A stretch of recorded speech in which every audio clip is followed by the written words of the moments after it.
ബന്ധുര തിരിഞ്ഞും മറിഞ്ഞും കിടന്ന് നേരം വെളുപ്പിച്ചു. രാവിലെ തന്നെ കുളിച്ചൊരുങ്ങി. ഞാൻ കൂടെ വരണോ ബന്ധുരീച്ചേ? ഇന്ദുലേഖ പതിയെ ചോദിച്ചു. വേണ്ട. ബന്ധുര പിന്നെ ദേവകി അമ്മയോടായി പറഞ്ഞു. അമ്മേ, ഞാനൊരു തീരുമാനമായിട്ടേ തിരിച്ചു വരൂ. അമ്മ വിഷമിക്കണ്ട. അവൾ വേഗം മുറ്റത്തേക്ക് ഇറങ്ങി നടന്നു. ട്യൂട്ടോറിയൽ കോളേജിന് മുന്നിലെത്തുമ്പോൾ ബാലചന്ദ്രൻ സർ കാത്തു നിൽപ്പുണ്ടായിരുന്നു. ഇന്നലെ തന്നെ വീടെല്ലാം കണ്ടുവച്ചിട്ടുണ്ട്. ഓട്ടോയിലേക്ക് കയറുമ്പോൾ ബാലചന്ദ്രൻ പറഞ്ഞു. അവൾ മൗനം പൂണ്ടതേയുള്ളൂ. അവന്റെ ഫാമിലിയെ കുറിച്ചൊക്കെ ഞാൻ അന്വേഷിച്ചു. നമുക്ക് പറ്റിയ ബന്ധമൊന്നും അല്ല. ഇനിയിപ്പോ അതൊക്കെ നോക്കിയിട്ട് കാര്യമില്ലല്ലോ ബാലചന്ദ്രൻ സാറേ. നാട്ടുകാരെ അറിയണതിന് മുമ്പ് കല്യാണം നടന്നു കിട്ടിയാൽ മതി, ബന്ധുര പറഞ്ഞു. അവൾ പറഞ്ഞത് ശ്രദ്ധിക്കാതെ ബാലചന്ദ്രൻ തുടർന്നു. അച്ഛൻ മരിച്ചിട്ട് 4-5 വർഷമായി. ആണായിട്ട് ഇവൻ ഒരുത്തനേ ഉള്ളൂ. പിന്നെ 2 പെൺപിള്ളേരാ. മൂത്തവളെ കല്യാണം കഴിച്ചയച്ചു. ഇളയവള് 10ാം ക്ലാസ്സിൽ തോറ്റ് വീട്ടിൽ നിൽക്കുക. അമ്മ പുറം പണിക്കൊക്കെ പോയിട്ടാ വീട് കഴിയുന്നത്. വിശേഷത്തിന് കിട്ടുന്നത് അവന് ദൂർത്തടിക്കാൻ തന്നെ തികയില്ല. പിന്നെ ഒരു നെടുവീർപ്പോടെ ബാലചന്ദ്രൻ പറഞ്ഞു. ഇനി ചകഞ്ഞും ചരണ്ടിയും നോക്കാണ്ടിരിക്കുക ഭേദം.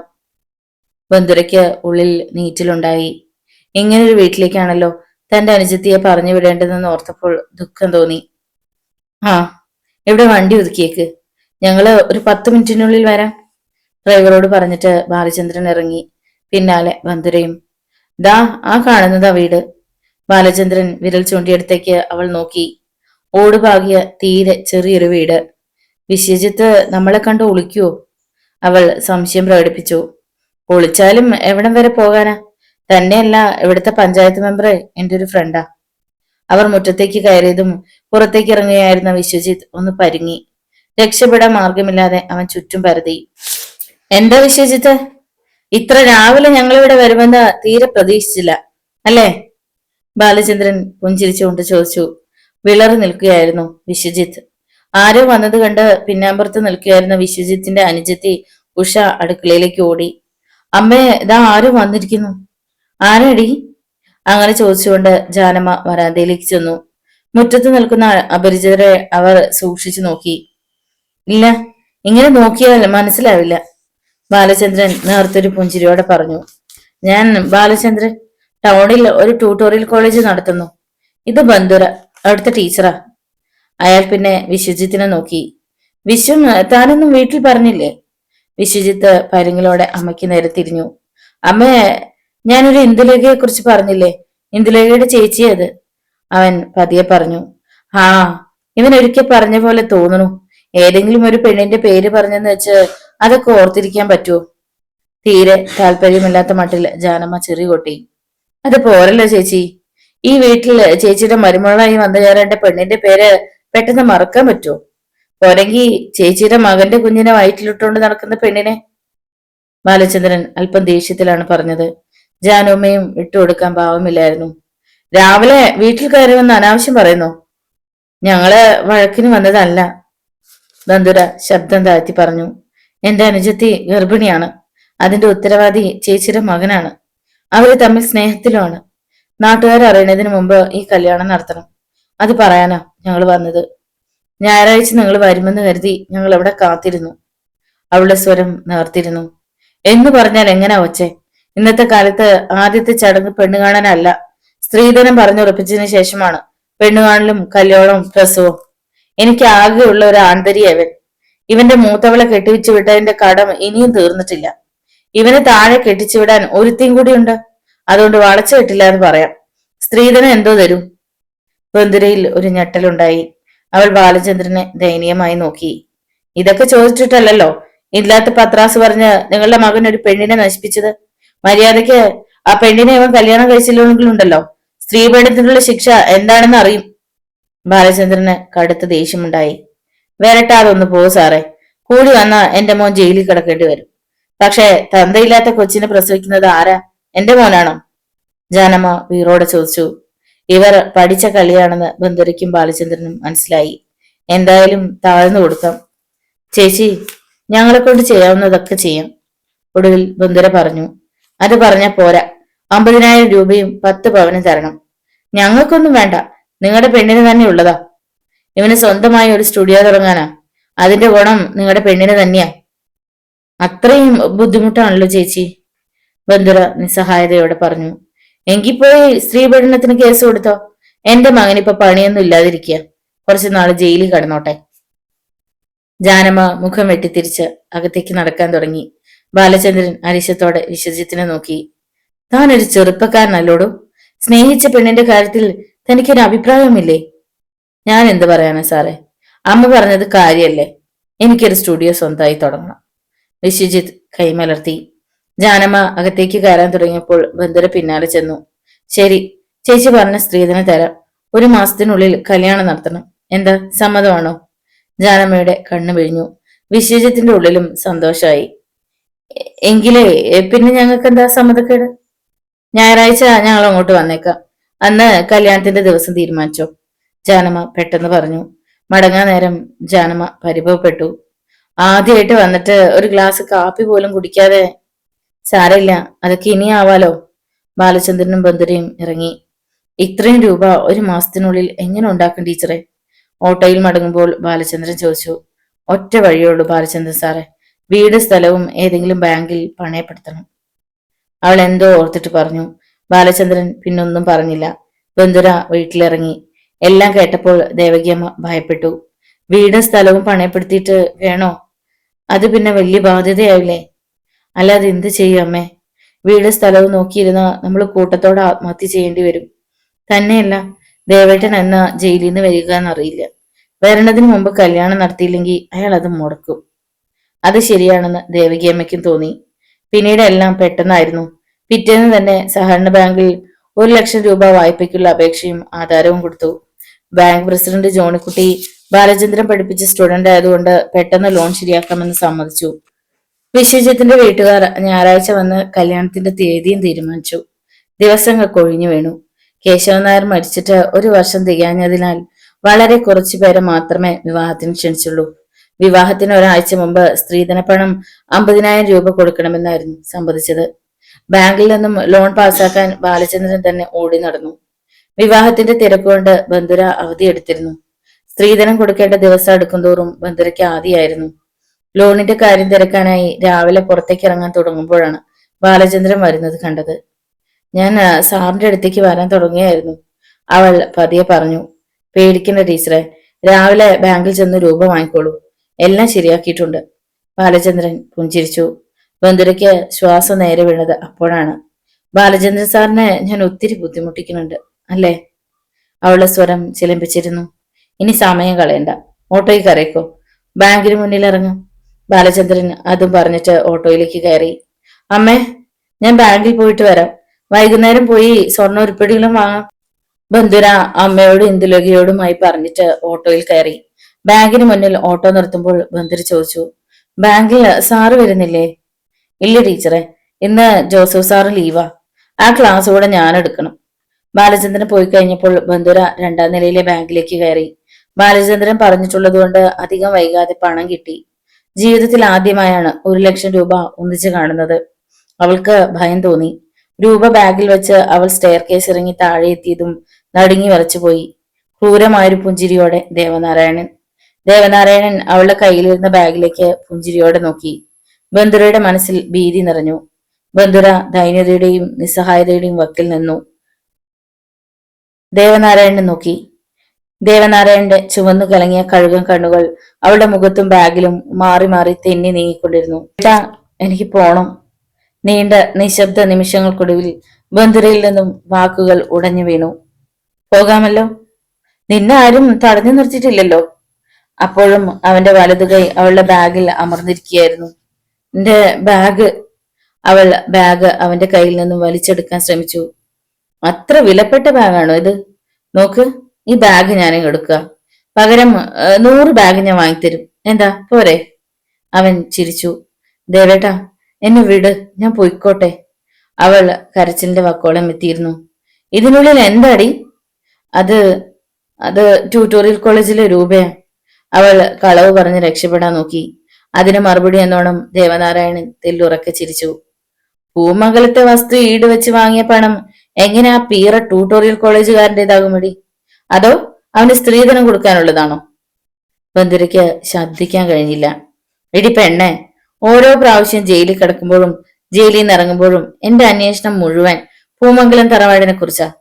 ഇന്ദുലേഖയുടെ പള്ള വീർത്തതും കല്യാണം നടത്താൻ പോകുന്നത് അറിഞ്ഞപ്പോ അതിനുള്ള കാശ് എവിടുന്നാണ് കൂടി അന്വേഷിക്കാതിരിക്കാൻ എനിക്ക് പറ്റുമോ? അതുകൊണ്ടാ കൃത്യസമയത്ത് തന്നെ ഞാൻ എത്തിയത്. അതും പറഞ്ഞ് ദേവനാരായണൻ ബാഗ് ശക്തിയിൽ പിടിച്ചെടുത്തു. ദേവേട്ട, ചതിക്കരുതേ! അവൾ ശബ്ദമുയർത്തി കരഞ്ഞുപോയി. ഇതിൽ ചതിവൊന്നുമില്ലടി. നീയല്ലേ പൂമംഗലത്തെ മൂത്ത സന്തതി. ആദ്യം നിന്റെ കല്യാണം. അതിന് എനിക്ക് തരുന്ന സ്ത്രീധനപ്പണമാണ് ഈ രൂപ. അതല്ലെങ്കിൽ എന്റെ അമ്മയ്ക്ക് പൂമംഗലത്ത് നിന്ന് കിട്ടേണ്ട അവകാശമായി കൂട്ടിക്കോളൂ. അവന് തിരിഞ്ഞു നടക്കാൻ തുടങ്ങി. ദേവേട്ട, ഈ രൂപ നഷ്ടപ്പെട്ട പിന്നെ പൂമംഗലത്ത് 4 ശവങ്ങളെ കാണൂ. ഇത് കൊണ്ടുവരുത് ദേവേട്ട. അവള് നെഞ്ചകം പിടഞ്ഞ കരച്ചിലോടെ ദേവനാരായണന് പിന്നാലെ ചെന്ന് അവന്റെ കയ്യിൽ പിടിച്ചു. ചീ, മാറി നിക്കടി പൊട്ടിച്ചി. അവൻ അവളെ പിടിച്ചു തള്ളി. ബന്ധുര കുഴഞ്ഞു നിലത്തേക്ക് വീണു. 4 അല്ല 40 ശവങ്ങളുണ്ടെങ്കിലും പഞ്ചായത്തുകാരി മറവ് ചെയ്തോളൂ മടി. ദേവനാരായണൻ റോഡിലേക്ക് ഇറങ്ങി നടന്നു. ബന്ധുരയുടെ ഇടനെഞ്ച് പൊട്ടിപ്പിളർന്നുപോയി. ദേവേട്ട, കൊണ്ടുവരുതേ, കൊണ്ടുവരുതേ! അവൾ വല്ലാത്തൊരു ആർത്തനാദത്തോടെ 4-5 ചുവട് മുന്നോട്ടോടിയെങ്കിലും തളർന്ന് തകർന്ന് നിലത്തേക്ക് വീണുപോയി. ആരൊക്കെയോ അവൾക്ക് ചുറ്റും ഓടിക്കൂടി. എന്താ, എന്തുണ്ടായി? എന്റെ എന്റെ 1,00,000 രൂപ കൊണ്ടുപോയി. ദൈവമേ, ഞാനിനി എന്ത് ചെയ്യും? അവൾ ഭിത്തിമേൽ തലയിടിച്ച മനം തകർന്ന് കരഞ്ഞു. എന്റെ അനുജത്തിയുടെ കല്യാണത്തിന് ബാങ്കിൽ നിന്ന് വായ്പ എടുത്ത രൂപയാ. എന്റെ ദൈവമേ, ഞങ്ങൾ ഇനി എന്ത് ചെയ്യും? എല്ലാം നഷ്ടപ്പെട്ട ബന്ധുര ഭിത്തിമേൽ ചാരിയിരുന്ന് ഹൃദയം പിളർന്ന് കരഞ്ഞു. ആരാ ആരാ എടുത്തത്? ചുറ്റും കൂടി നിന്നവർ ചോദിച്ചപ്പോ മറുപടി പറയാൻ വാക്കുകൾ കിട്ടാതെ വായ് പിളർന്ന് ഒരു കിതപ്പോടെ ബന്ധുര ഭിത്തിമേൽ തല ഇരുവശത്തേക്കും ഉരുട്ടി. പലർക്കും അവളോട് സഹതാപം തോന്നിയെങ്കിലും അവർക്കൊന്നും അവളെ സഹായിക്കാൻ കഴിഞ്ഞില്ല. അവരൊക്കെ ഓരോരുത്തരായി പിരിഞ്ഞുപോയി.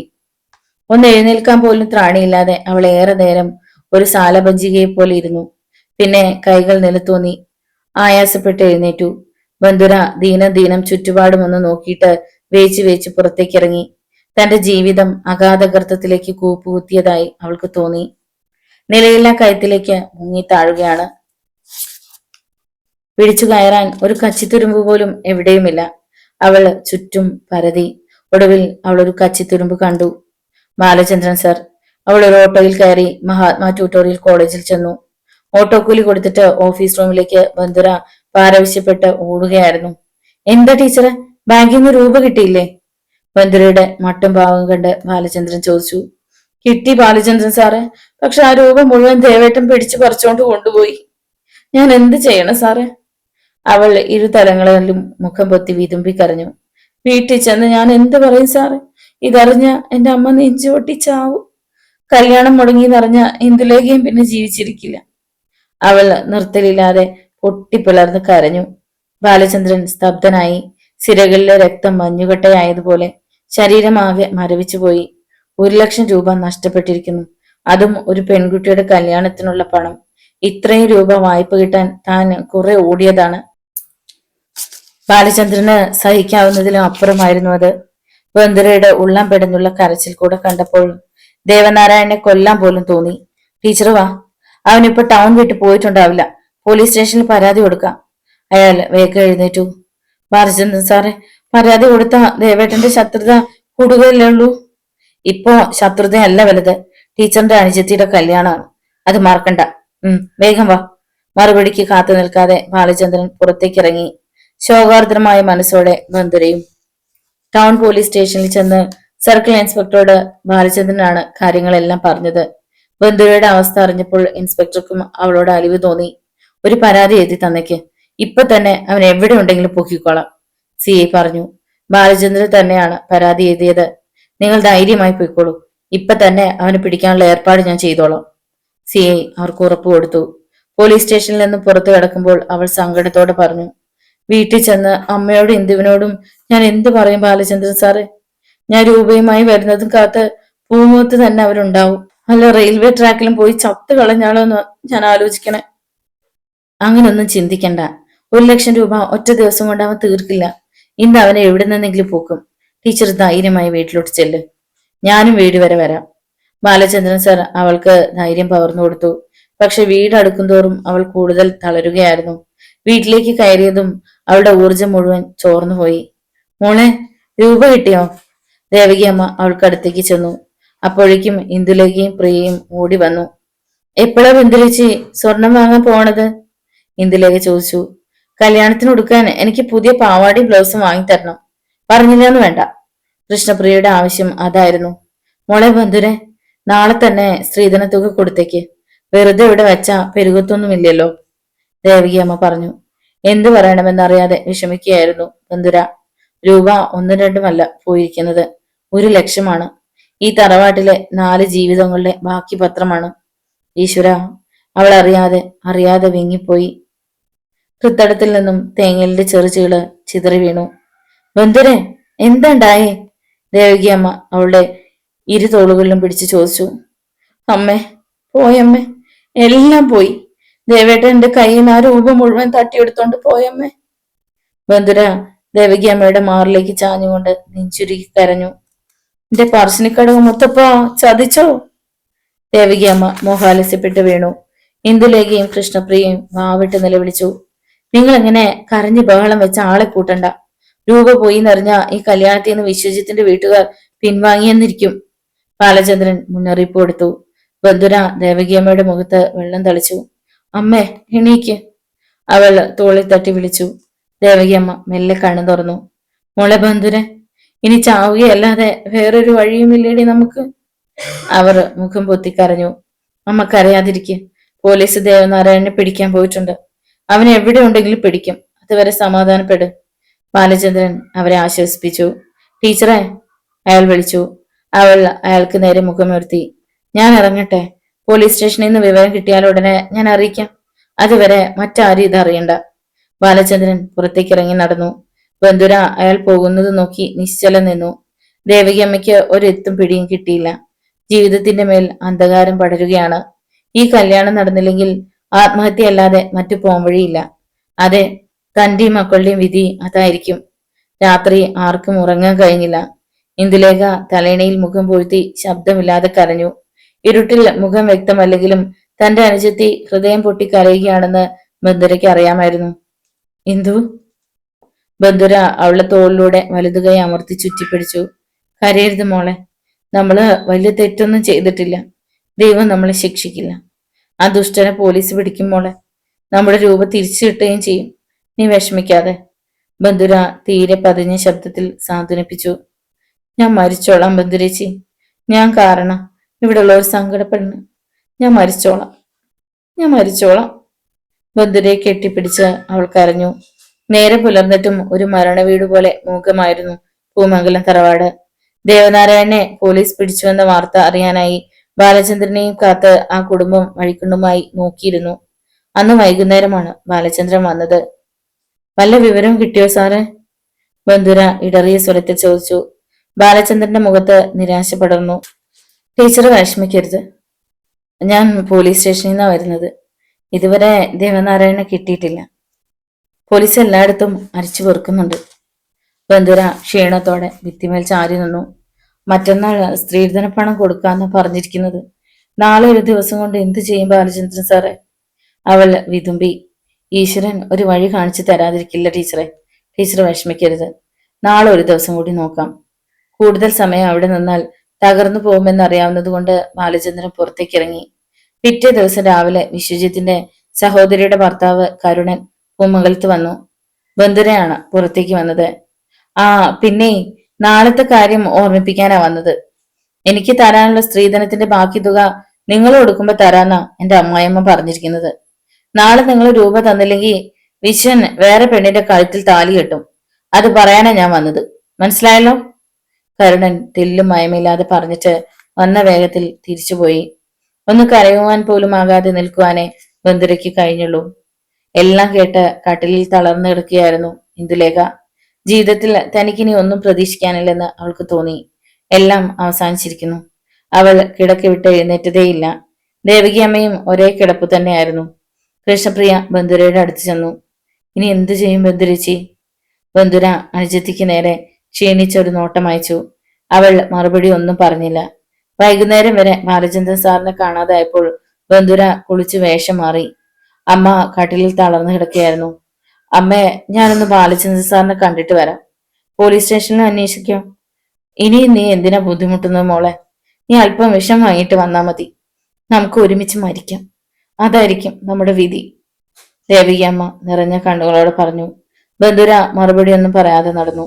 ട്യൂട്ടോറിയൽ കോളേജിൽ ചെന്നപ്പോഴാ ബാലചന്ദ്രൻ സാർ രാവിലെ പോയിട്ട് ഇതേവരെ മടങ്ങി വന്നിട്ടില്ലെന്ന് രാഘവപിള്ള പറഞ്ഞു. തിരികെ വരുമ്പോ പോലീസ് സ്റ്റേഷനിൽ കയറി. ദേവനാരായണനെ പിടിച്ചിട്ടില്ലെന്ന് പോലീസ് സ്റ്റേഷനിൽ നിന്ന് അറിഞ്ഞപ്പോ അവസാന പ്രതീക്ഷയും അസ്തമിച്ചു. ട്യൂട്ടോറിയൽ കോളേജിലേക്കുള്ള സാധനങ്ങൾ വാങ്ങുന്ന കടയിൽ നിന്നും പൊട്ടാസ്യം സയനൈഡ് വാങ്ങിയാണ് ബന്ധുര തിരികെ വീട്ടിലെത്തിയത്. വീട്ടിലെത്തിയിട്ടും അവൾ ആരോടും ഒന്നും പറഞ്ഞില്ല. ആരും ഒന്നും ചോദിച്ചതുമില്ല. സന്ധ്യയായപ്പോൾ ബന്ധുരയാണ് നിലവിളക്ക് കൊളുത്തിയത്. അവൾ കൃഷ്ണപ്രിയയും കൂട്ടി നാമം ചൊല്ലി. ദേവകിയമ്മയും ഇന്ദുലയും അപ്പോഴും കിടക്കുകയായിരുന്നു. ബന്ധുര അടുക്കളയിൽ കയറി കാപ്പി ഉണ്ടാക്കി. പിന്നെ 4 ഗ്ലാസ്സിൽ പകർന്നു. 4 ഗ്ലാസ്സിലേക്കും പൊട്ടാസ്യം സയനൈഡ് പകരുന്നതിന് മുമ്പ് ദേവകിയമ്മയും ഇന്ദുലയെയും വിളിച്ച് എഴുന്നേപ്പിച്ചു. നാട്ടുകാരുടെ മുന്നിൽ നാണം കെട്ടി ജീവിക്കണേക്കാൾ നല്ലത് മരിക്കണതല്ലേ അമ്മേ? മരിക്കാൻ ആർക്കെങ്കിലും പേടിയുണ്ടോ? ബന്ധുര അമ്മയെയും അനുജത്തിമാരെയും മാറി മാറി നോക്കി. ആരും ഒന്നും മിണ്ടിയില്ല. ഇന്ദുലേക്ക് മാത്രം വല്ലാതൊന്ന് തേങ്ങി. ബന്ധുരേച്ചി. അവൾ ബന്ധുരയെ കെട്ടിപ്പിടിച്ചു. സാരല്ല, നമുക്ക് ഇത്രയൊക്കെ ആയുസുള്ളൂന്ന് സമാധാനിക്കാം. ഉള്ളിൽ നിന്ന് കെട്ടി വന്ന തേങ്ങൽ അതരങ്ങളിൽ ഒതുക്കാൻ ബന്ധുര പണിപ്പെട്ടു. പിന്നെ ഇന്ദുലേഖയെ അടർത്തി മാറ്റി കൃഷ്ണപ്രിയയെ ചേർത്ത് പിടിച്ചു. എന്റെ മോളെ, ഒന്നും അറിയാത്ത നീയും. വാക്കുകൾ തൊണ്ടയിൽ കുരുങ്ങി. നമുക്ക് നമ്മുടെ അച്ഛൻ്റെ അടുത്തേക്ക് പോവാം. ബന്ധുര അതും പറഞ്ഞ് 4 ഗ്ലാസ്സിലേക്കും സയനൈഡ് പകർത്തി. ഉടനെ വാതിലിൽ ആരോ മുട്ടുന്ന ശബ്ദം. ബന്ധുര വാതിൽക്കിലേക്ക് പകച്ചു നോക്കി. അപ്പോൾ വീണ്ടും വാതിൽ മുട്ടുന്ന ശബ്ദം കേട്ടു. ഒപ്പം വിളിയച്ചിയും. ബന്ധുര ടീച്ചറെ. ആ ശബ്ദം തിരിച്ചറിഞ്ഞതും അവൾ വർദ്ധിച്ച നെഞ്ചിരിപ്പോടെ വാതിൽക്കലേക്ക് ഓടി. അവൾ വിറയാർന്ന കൈകളോടെ വാതിൽ തുറന്നു. എവിടെയൊക്കെയോ ഓടി തളർന്നതിന്റെ ആലസ്യത്തോടെ ബാലചന്ദ്രൻ സർ. ആ മുഖം വല്ലാതെ ക്ഷീണിച്ചിരുന്നു. മുടി അലസമായി പാറിക്കിടന്നു. ബാലചന്ദ്രന്റെയും ബന്ധുരയുടെയും കണ്ണുകൾ മൗനമായി എന്തൊക്കെയോ ചോദിക്കുകയും പറയുകയും ചെയ്തു. അവിടമാകെ ഒരു തരം ഭീകര നിശബ്ദത തളം കെട്ടി നിന്നു. നീണ്ട നിശബ്ദ നിമിഷങ്ങൾക്കൊടുവിൽ ബാലചന്ദ്രൻ ശബ്ദിച്ചു. ദേവനാരായണനെ ഇതുവരെ പിടികൂടിയിട്ടില്ല. ബന്ധുര മറുപടി ഒന്നും പറഞ്ഞില്ല. നാളെയല്ലേ സ്ത്രീധന പണം കൊടുക്കേണ്ടത്? അതിനും ബന്ധുരയിൽ നിന്നും മറുപടി ഉണ്ടായില്ല. അവളുടെ മുഖത്ത് നിർവികാരതയായിരുന്നു. ബാലചന്ദ്രൻ കയ്യിലിരുന്ന പൊതിക്കെട്ട് അവൾക്ക് നേരെ നീട്ടി. കല്യാണം മുടങ്ങരുത്. അത് സ്ത്രീധന പണമാണ്. ബന്ധുര പൊടുന്നനെ ബാലചന്ദ്രന് നേരെ മുഖമുയർത്തി. രാവിലെ ഈ രൂപ വിശ്വജിത്തിന്റെ വീട്ടിലെത്തിക്കണം. പിന്നെ കല്യാണത്തിന് ഒരാഴ്ച കൂടി ഉണ്ടല്ലോ. അതിനിടയിൽ സ്വർണത്തിനുള്ള രൂപ എങ്ങനെയോ ഉണ്ടാക്കാം. ബാലചന്ദ്രന്റെ മൃദുസ്വരം. ബന്ധുര ശബ്ദിക്കാൻ പോലും ആകാതെ പകപ്പോടെ ബാലചന്ദ്രനെ നോക്കി നിന്നതേയുള്ളൂ. എവിടെയോ പ്രതീക്ഷയുടെ വെളിച്ചം കണ്ടിട്ടെന്നോണം ദേവകിയമ്മ ഒരു പിടച്ചിലിൽ വരാന്തയിലേക്ക് ചെന്നു. ഇന്ദുലേഖയിലും അതിന്റെ പ്രതിഫലനമുണ്ടായി. വീണ്ടും ബാലചന്ദ്രന്റെ നേർത്ത ശബ്ദം. വാങ്ങിക്കോളൂ. 50,000 രൂപയുണ്ട്. എന്റെ ബാലചന്ദ്രൻ സാറ്. ബന്ധുരയുടെ ഹൃദയത്തിന്റെ അടിത്തട്ടിൽ നിന്നും നിലവിളി ഉയർന്നു. അവൾ മുറിക്കുള്ളിലേക്ക് കുതിച്ചു. പൊട്ടാസ്യം സയനൈഡുമായി അവൾ ബാലചന്ദ്രന് മുന്നിലെത്തി കിതച്ചു. എന്താ ടീച്ചറെ, ഇപ്പോ സന്തോഷിക്കുകയല്ലേ വേണ്ടത്? അതിനു പകരം കരയുന്നോ? ഇത് ഇത് അവൾ വിതുമ്പിപ്പൊട്ടി.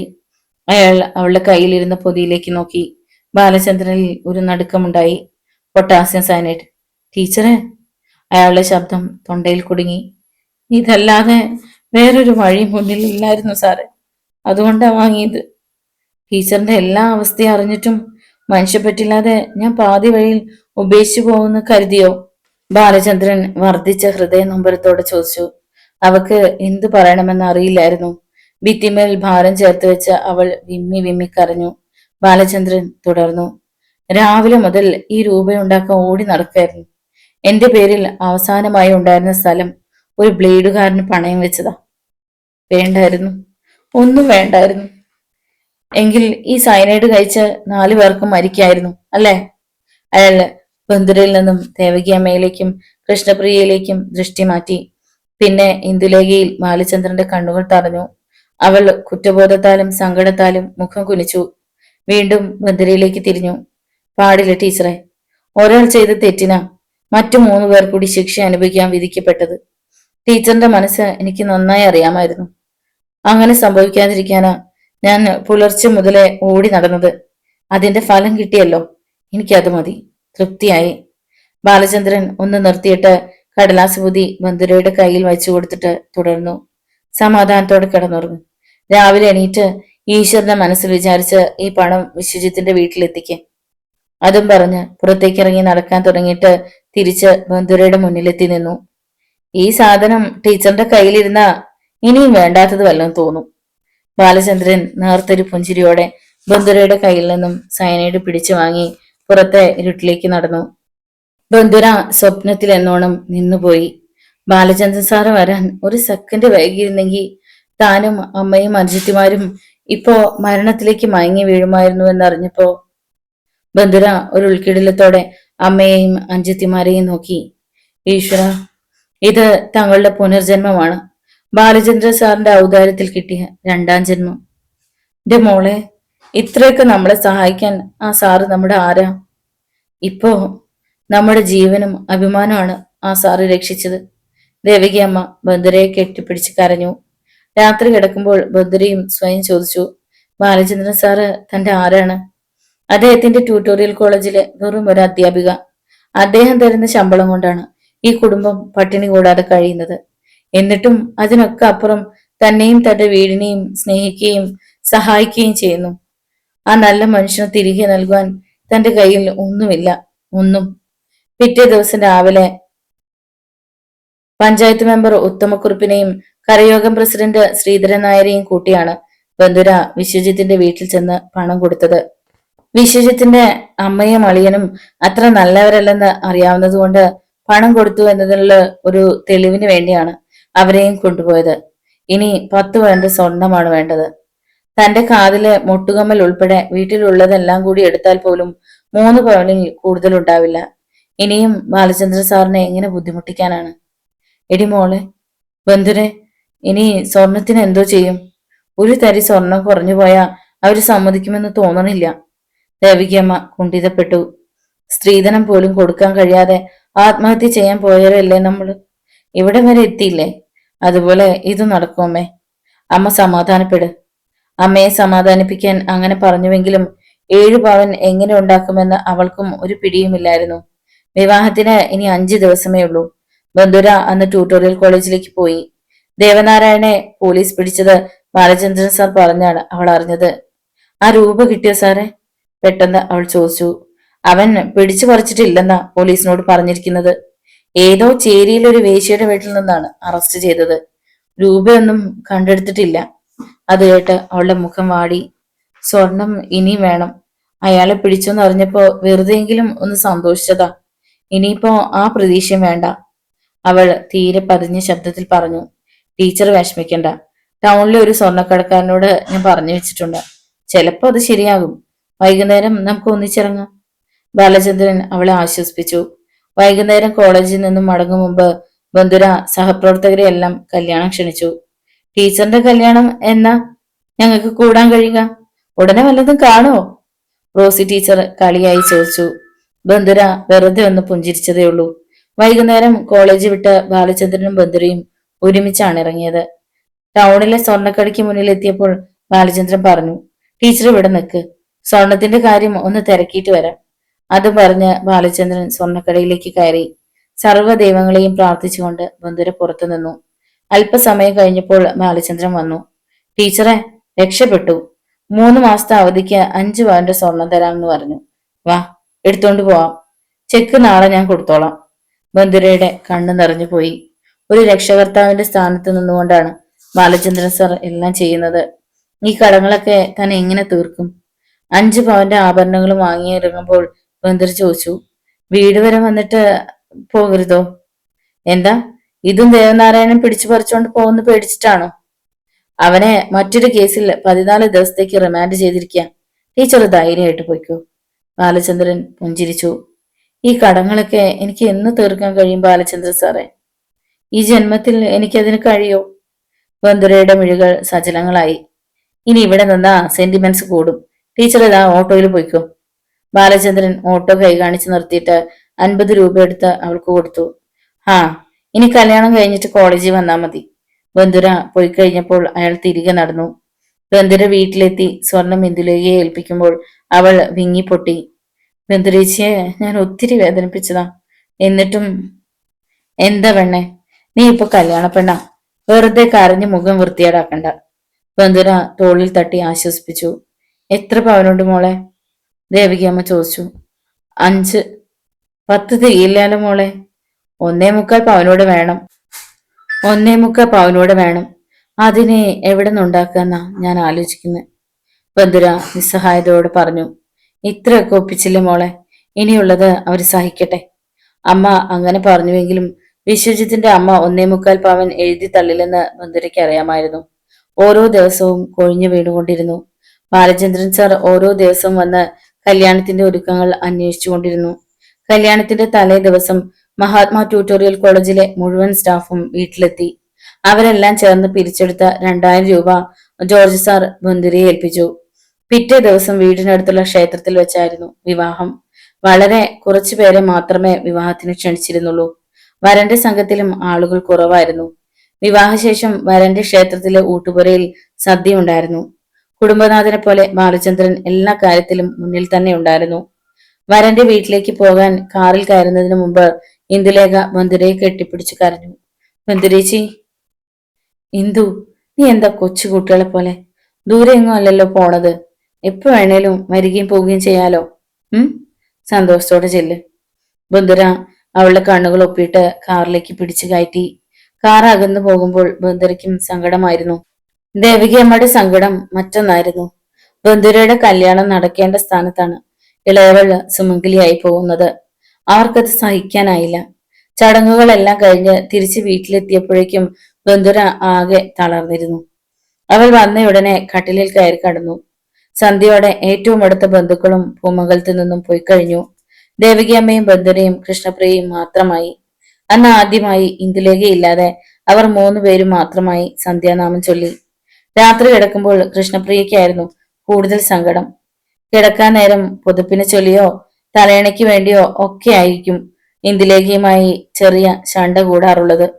ഇന്നു മുതൽ ഇന്ദു ചേച്ചി മറ്റൊരു വീട്ടിലാണ്. അമ്മേ, ബന്ധുര വിളിച്ചു. ദേവികയമ്മ തലയുയർത്തി അവളെ നോക്കി. 1.25 പവൻ കുറച്ചല്ലേ നമ്മൾ കൊടുത്തത്. അതറിഞ്ഞ് വിശ്വജിത്തിന്റെ അമ്മ പ്രശ്നമുണ്ടാക്കുമെന്ന എനിക്ക് പേടി. 1.25 പവന്റെ കുറവൊന്നും അത്ര പെട്ടെന്ന് കണ്ടുപിടിക്കത്തില്ല. അവർ ചോദിച്ച രൂപ കൃത്യമായി നമ്മൾ കൊടുത്തല്ലോ, പിന്നെന്താ? ബന്ധുര പിന്നൊന്നും ചോദിച്ചില്ല. പിറ്റേ ദിവസം മുതൽ ബന്ധുര ട്യൂട്ടോറിയൽ കോളേജിൽ പോയി തുടങ്ങി. അന്ന് അവൾ പോകാൻ ഇറങ്ങുമ്പോ ദേവകിയമ്മ ഓർമ്മിപ്പിച്ചു. മോളെ ബന്ധുരെ, 4ാം വിരുന്നിന് അവർ നാളെ എത്തും. എന്തെങ്കിലും വാങ്ങി വെക്കണ്ടേ? ഞാൻ വരുമ്പോ കൊണ്ടുവരാം. ബന്ധുര വേഗം പുറത്തേക്ക് ഇറങ്ങി നടന്നു. വൈകുന്നേരം കോളേജിൽ നിന്ന് ഇറങ്ങുമ്പോൾ അവൾ ബാലചന്ദ്രൻ സാറിനോട് പറഞ്ഞു. നാളെ ഇന്ദും വിശ്വജിത്തും വിരുന്നിന് വരിക. നാളെ ഞാൻ വരില്ല. ബാലചന്ദ്രൻ പുഞ്ചിരിച്ചതേ ഉള്ളൂ. അന്ന് ബേക്കറി സാധനങ്ങളൊക്കെ വാങ്ങിയാണ് ബന്ധുര വീട്ടിലെത്തിയത്. മകളെയും മരുമകനെയും സൽക്കരിക്കാൻ ദേവകിയമ്മ രാവിലെ തന്നെ അടുക്കളയിൽ കയറി. ബന്ധുരയും സഹായിക്കാൻ കൂടി. കൃഷ്ണപ്രിയ അവരെയും കാത്ത് വരാന്തയിൽ നിന്നു. ഉച്ചയോടെ ഇന്ദുലേഖ മാത്രം വന്നു. വിശ്വ എവിടെ? ബന്ധുര ചോദിച്ചു. ബന്ധുരേച്ചി. തെല്ലിട കഴിഞ്ഞ് ഇന്ദുലേഖ ശബ്ദം താഴ്ത്തി വിളിച്ചു. വിശ്വം വരില്ല. എന്തേ? സ്വർണം കുറഞ്ഞത് വിശ്വത്തിന്റെ അമ്മ അറിഞ്ഞു. എന്നോട് വലിയ വഴക്കായിരുന്നു. ബാക്കി സ്വർണ്ണമായി തിരിച്ചു തന്നാൽ മതിയെന്ന് പറഞ്ഞ് എന്നെ വിട്ടിരിക്കുക. ഒരു കരച്ചിൽ പോലെ ഇന്ദുലേഖ പറഞ്ഞു. ഇപ്പൊ തന്നെ കടത്തിൽ മുങ്ങി നിൽക്കുകയാണ്. അതിനിടയിൽ അത് ഇത്ര പെട്ടെന്ന് ഇത്രയും രൂപ എങ്ങനെ ഉണ്ടാക്കും? ബന്ധുരയുടെ ഹൃദയത്തിൽ ഒരു മിന്നൽ പിണർ പാഞ്ഞു. ബന്ധുര ഒരു തളർച്ചയിൽ ഇന്ദുലേഖയ്ക്ക് നേരെ തിരിഞ്ഞു. ഇന്ദുലേഖ മുഖം കുനിച്ചു. അപ്പോൾ ബന്ധുര ഒരു കാര്യം ശ്രദ്ധിച്ചു. അവളുടെ കഴുത്തിൽ കിടന്ന പാലിക്കാമാല കാണാനില്ല. എവിടെ നിന്റെ പാലിക്കാമാല? അവളുടെ അടുത്തേക്ക് നീങ്ങി നിന്നുകൊണ്ട് ബന്ധുര ചോദിച്ചു. അവൾ എന്തോ പറയാൻ മടിച്ച പോലെ. കല്യാണം കഴിഞ്ഞ ആദ്യമായി വിരുന്നിന് വരുമ്പോ തന്നോട്ട സ്വർണ്ണമെല്ലാം അഴിഞ്ഞോണ്ട് വരണമെന്ന ചട്ടം. പിന്നെന്തിനാ ഊരി വെച്ചത്? ബന്ധുര ചോദിച്ചു. ഊരി വെച്ചതല്ല ബന്ധുരേച്ചി, ആ മാല ഇപ്പോ വിശ്വത്തിന്റെ അമ്മയുടെ കഴുത്തിലുണ്ട്. അവൾ ശബ്ദം താഴ്ത്തി പറഞ്ഞു. അപ്പോൾ ബന്ധുര മറ്റൊന്നുകൂടി കണ്ടു. അവളുടെ കയ്യിൽ വളകളുടെ എണ്ണം കുറഞ്ഞിരിക്കുന്നു. എവിടെ നിന്റെ 2 വളകൾ? അതും ആ തള്ളച്ചി കയ്യിൽ വലിച്ചു കയറ്റിയോ? ബന്ദരിക്ക് വല്ലാത്ത ദേഷ്യമുണ്ടായി. വിശ്വത്തിന്റെ അനുജത്തിക്ക് മാല പണിയിക്കാനായി തട്ടാന്റെ കയ്യിൽ കൊടുത്തിരിക്കുക. ഇന്ദുലേഖ ഒരു തേങ്ങൽ പോലെ പറഞ്ഞു. ദേഷ്യത്താലും സങ്കടത്താലും ബന്ദരിക്ക് വിറഞ്ഞു കയറി. കല്യാണം കഴിഞ്ഞ് 4 ദിവസം തികയുന്നതിന് മുമ്പ് ഇത്രയൊക്കെ ചെയ്യുമെങ്കിൽ 1 മാസം കൊണ്ട് ഇത് മുഴുവൻ അടിച്ചു മാറ്റുമല്ലോടി. എന്നിട്ട് പവന്റെ കണക്കും പറഞ്ഞു വിട്ടിരിക്കണു. അതും ആദ്യത്തെ വിരുന്ന് കെട്ടിയോനില്ലാതെ. ആവശ്യം തീരാതെ വീണ്ടും എന്തൊക്കെയോ പുലമ്പാൻ തുടങ്ങിയപ്പോ ദേവകിയമ്മ ഇടപെട്ടു. അവള് വന്നു കയറിയതല്ലേ ഉള്ളൂ. ചോദിക്കാനും പറയാനൊക്കെ ഇനി സമയമില്ലേ? ഇന്ന് ഞാൻ എന്തിനാ അവധിയെടുത്ത് വീട്ടിൽ നിന്നത്?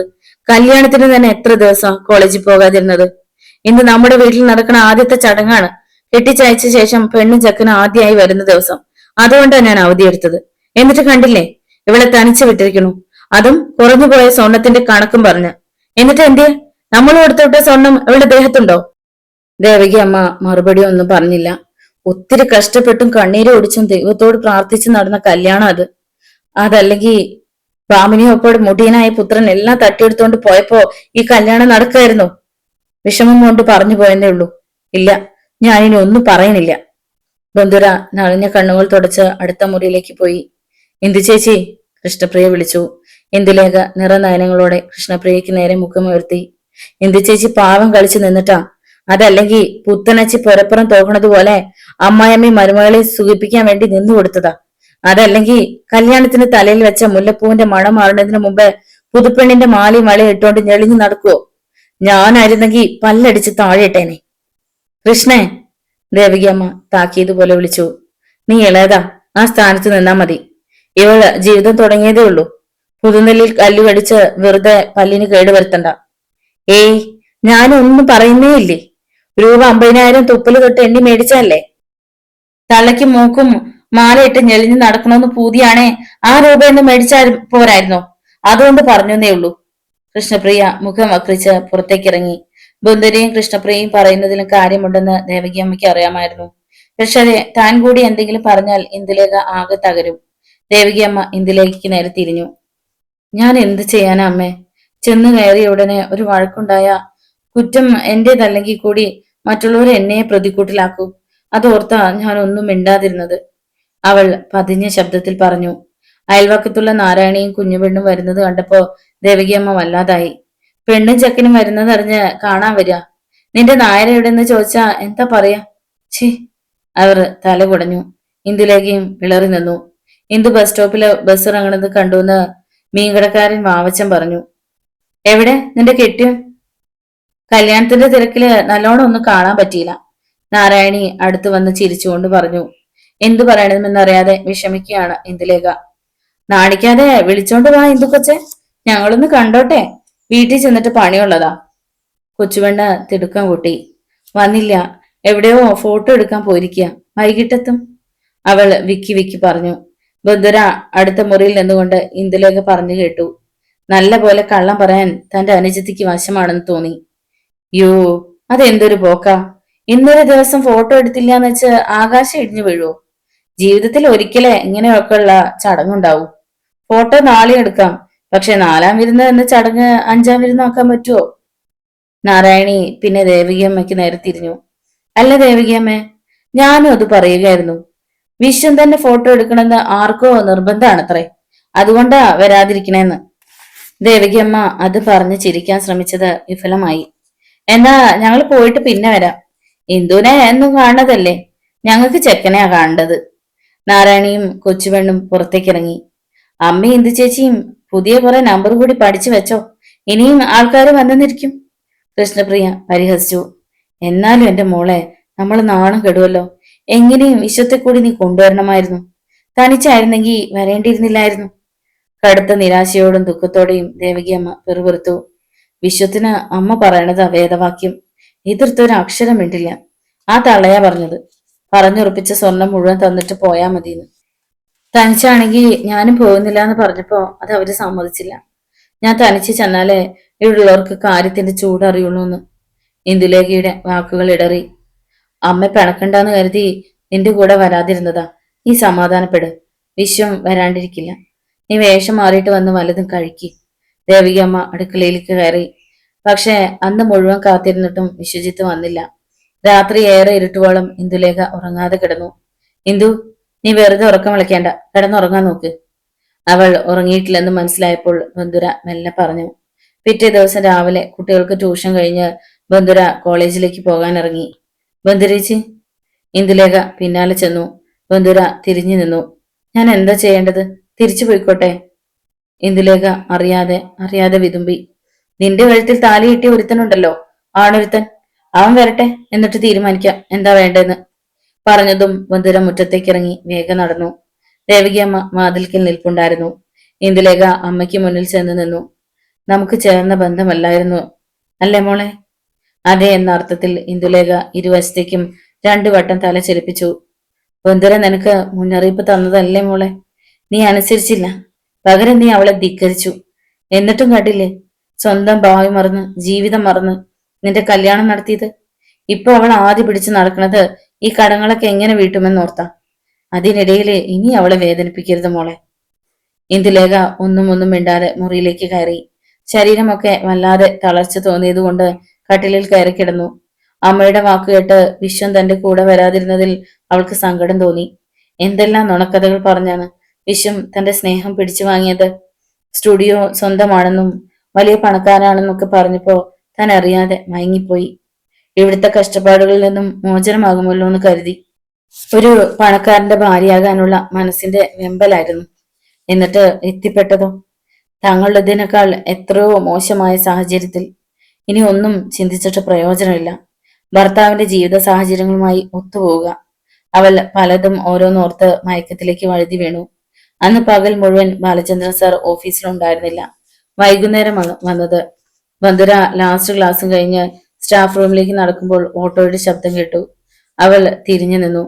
ചാര നിറത്തിലുള്ള പാന്റും കാവി നിറത്തിൽ മുട്ടോളം എത്തിയ ജുബയും തോളിൽ തുണിസഞ്ചിയുമായി ഓട്ടോയിൽ നിന്നും ഇറങ്ങി വരുന്ന ബാലചന്ദ്രൻ സാറിനെ കണ്ടപ്പോ അന്ന് ആദ്യമായി അവൾക്ക് കൗതുകം തോന്നി. എവിടെയെങ്കിലും കവിയരങ്ങോ ചൊൽക്കാഴ്ചയോ ഉണ്ടായിരുന്നിരിക്കണം. ഈ വേഷം അതിനാണ് കൂടുതൽ ഉപയോഗിക്കാറുള്ളത്. ബാലചന്ദ്രൻ സാർ നേരത്തെ ഒരു പുഞ്ചിരിയോടെ മന്ദിരയുടെ അടുത്തേക്ക് ചെന്നു. പിന്നെ പതിയെ പറഞ്ഞു, ഒരു കവിയരങ്ങുണ്ടായിരുന്നു, പുലർച്ചെ പോയതാ. എനിക്കും തോന്നി. അവളും ചിരിച്ചു. എങ്ങനെ മനസ്സിലായി? ഈ വേഷം തന്നെ. അപ്പോ ടീച്ചർ എന്നെ കുറിച്ച് എല്ലാം മനസ്സിലാക്കി വെച്ചിരിക്കുക അല്ലേ? അയാൾ ഒന്ന് നിർത്തിയിട്ട് ചോദിച്ചു. ആട്ടെ, അനുജത്തിയും ഭർത്താവും വിരുന്നിന് വന്നിട്ട്? ചോദ്യം പൂർത്തിയാകും മുമ്പ് ബന്ധുര പറഞ്ഞു. അനുജത്തി വന്നിട്ടുണ്ട്, ഭർത്താവ് വന്നില്ല. എന്തോ അങ്ങനൊരു ചടങ്ങില്ലേ? 1.25 പവന്റെ കുറവുണ്ടായിരുന്നു. അതും വാങ്ങി തിരിച്ചു ചെന്നാ മതിയെന്ന് പറഞ്ഞ് വിശ്വജിത്തിന്റെ അമ്മ പറഞ്ഞിട്ടിരിക്കുക. എന്ത് ചെയ്യണമെന്ന് എനിക്കൊരു പിടിയില്ല. അവളുടെ സ്വരം തീരെ നേർത്തിരുന്നു. ബാലചന്ദ്രൻ സാർ എന്തോ ആലോചിച്ചുകൊണ്ട് പുറത്തേക്ക് നോക്കിയിരുന്നു. ഞാൻ പൊയ്ക്കോട്ടെ സർ? ബാലചന്ദ്രൻ അമർത്തിയൊന്നു മൂളി. ബന്ധുര പുറത്തേക്ക് ഇറങ്ങി നടന്നു. അവൾ വരുന്നതും കാത്ത് ഇന്ദുലേഖ വരാന്തയിൽ നിൽപ്പുണ്ടായിരുന്നു. അവൾ വേഷം മാറി വരുമ്പോ ഇന്ദുലേഖ ചോദിച്ചു, ബന്ധുരേച്ചി, എന്റെ കാര്യം എങ്ങനാ? അതോ ഞാനിനി വിശ്വത്തിന്റെ വീട്ടിലേക്ക് പോകണ്ടേ? ബന്ധുര തിരിഞ്ഞു നിന്നു. ഇന്ദു, ഇവിടുത്തെ അവസ്ഥ മുഴുവൻ നിനക്കറിയരുതോ? ഒരു കാര്യം ചെയ്യ്, 6 മാസത്തെ അവധി അവരോട് തരാൻ പറയും. എങ്ങനെ ഞാൻ ഉണ്ടാക്കി തരാം. അതല്ലാതെ ഇപ്പൊ ഒരു നിവൃത്തിയില്ല. ബന്ധുരയ്ക്ക് ആകെ ദേഷ്യമായിരുന്നു. 2 ദിവസം കൂടി കടന്നുപോയി. വിശ്വജിത്ത് വന്നതേയില്ല. അന്നും ബന്ധുര സന്ധ്യയോടെ വീട്ടിലെത്തി. എല്ലാവരും വരാന്തയിലുണ്ടായിരുന്നു. ഇന്ദുലേഖയ്ക്കൊപ്പം വിശ്വജിത്തിനെ കണ്ടപ്പോ അവൾ ഓർത്തു, ഇന്ന് 4ാം വിരുന്ന് അവസാനിക്കുന്ന ദിവസമാണ്. ഇന്ദുലേഖയെ കൂട്ടിക്കൊണ്ടുപോകാൻ വന്നതാവും. വിശ്വം എപ്പോ വന്നു?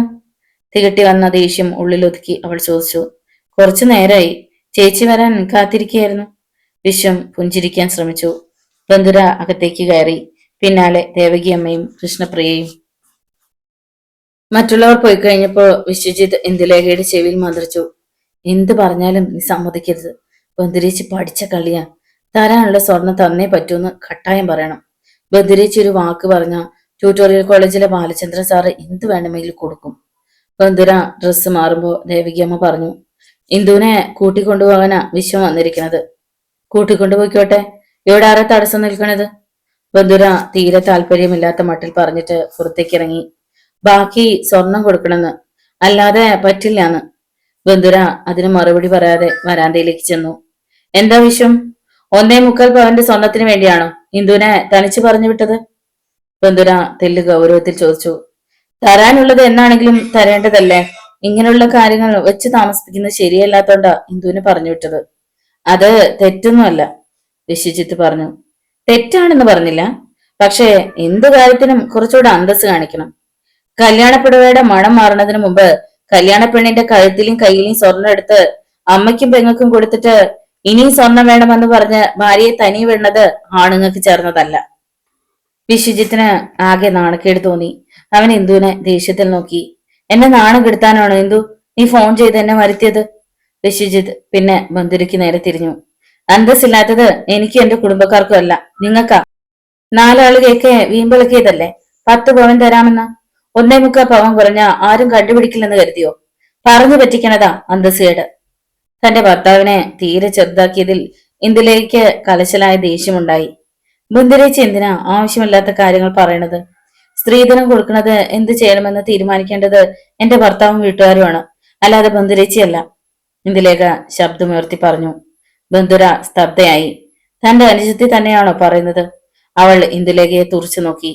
ഇന്ദുലേഖയുടെ വാക്കുകൾ കേട്ട് ദേവകിയമ്മയും വല്ലാതായി. അപ്പോൾ വിശ്വജിത്തിന്റെ വാക്കുകൾ.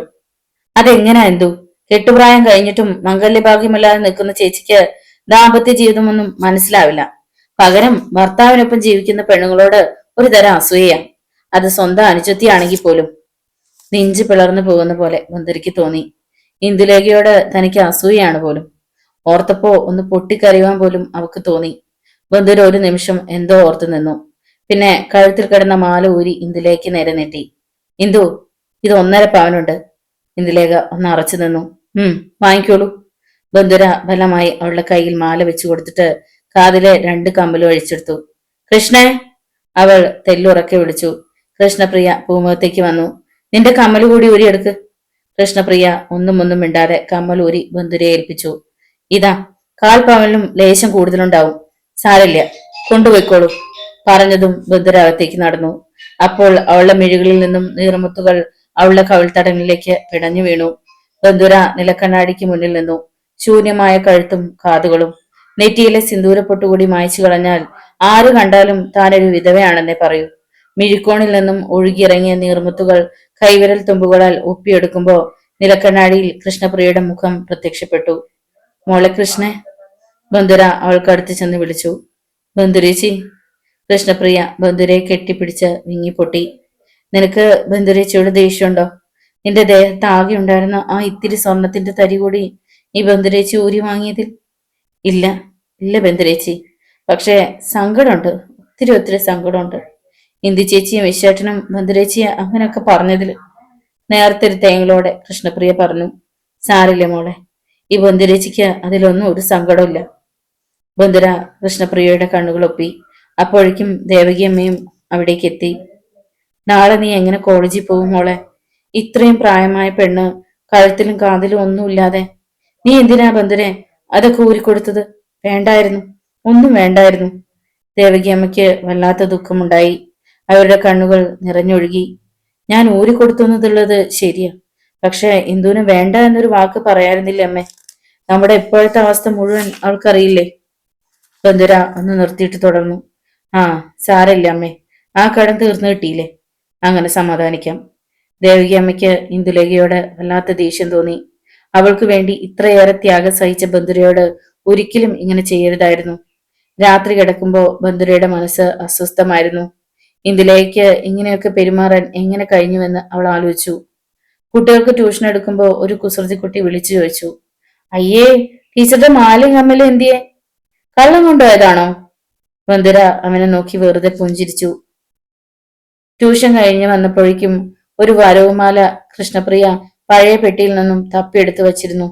മുമ്പ് ദേവകിയമ്മയുടെ മാല എന്തോ ആവശ്യത്തിന് പണയം വെച്ചപ്പോ പകരം വാങ്ങിയ റോൾഡ് ഗോൾഡ് മാലയാണ്. മാലയുടെ നിറം മങ്ങിയിരുന്നു.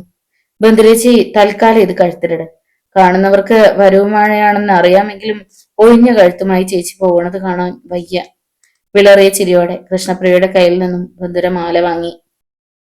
പ്രായമായവർക്ക് ധരിക്കുന്ന ചുവപ്പ് കല്ല് വെച്ച കമ്മൽ ദേവകിയമ്മ കാതിൽ നിന്ന് ഊരി. ഇതാ മോളെ, നമുക്ക് ഇങ്ങനൊക്കെ ജീവിക്കാനാ വീതിന്നോർത്ത് സമാധാനിച്ചാ മതി. ബന്ധുര മെല്ലെ അത് വാങ്ങി. ഇപ്പോ അമ്മയുടെ കഴുത്തും കാതുമാണ് ശൂന്യമായത്. ക്ഷേത്രത്തിലെ ഉത്സവത്തിന് വാങ്ങിയ 5 രൂപയുടെ മുത്തുമാലയെങ്കിലും കൃഷ്ണപ്രിയയുടെ കഴുത്തിലുണ്ട്. നമ്മൾ കഷ്ടപ്പെട്ട് പണം കൊടുത്ത് വാങ്ങിയ മാലയിട്ടോണ്ട് വിശ്വന്റെ അമ്മയും പെങ്ങളും ഞെളിഞ്ഞു നടക്കുമ്പോഴാ ഇവിടെ നമ്മൾ 3 പേര് ഒരു തരി സ്വർണമില്ലാതെ നടക്കുന്നത്. ബന്ധുര ആരോടൊന്നില്ലാതെ പറഞ്ഞു. പിന്നെ കോളേജിലേക്ക് പോകാനായി മുറ്റത്തേക്ക് ഇറങ്ങി. എന്നാലും ഇന്ദു ചേച്ചിയുടെ മനസ്സ് കരിങ്കല്ല. അല്ലെങ്കിൽ പാവം ബന്ധുരച്ചിയുടെ കമ്മല് കൂടി ഊരി വാങ്ങില്ലായിരുന്നു. എന്തിനാ അമ്മേ ഇന്ദു ചേച്ചിയെ പോലെ ഒരു പെണ്ണിനമ്മ പ്രസവിച്ചത്? ബന്ധുര നടന്നു നീങ്ങുന്നത് നോക്കി കൃഷ്ണപ്രിയ ചോദിച്ചു. തീരെ കുട്ടിക്കാലം മുതൽക്കേ സ്വാർത്ഥയാണ് ഇന്ദുലേഖ.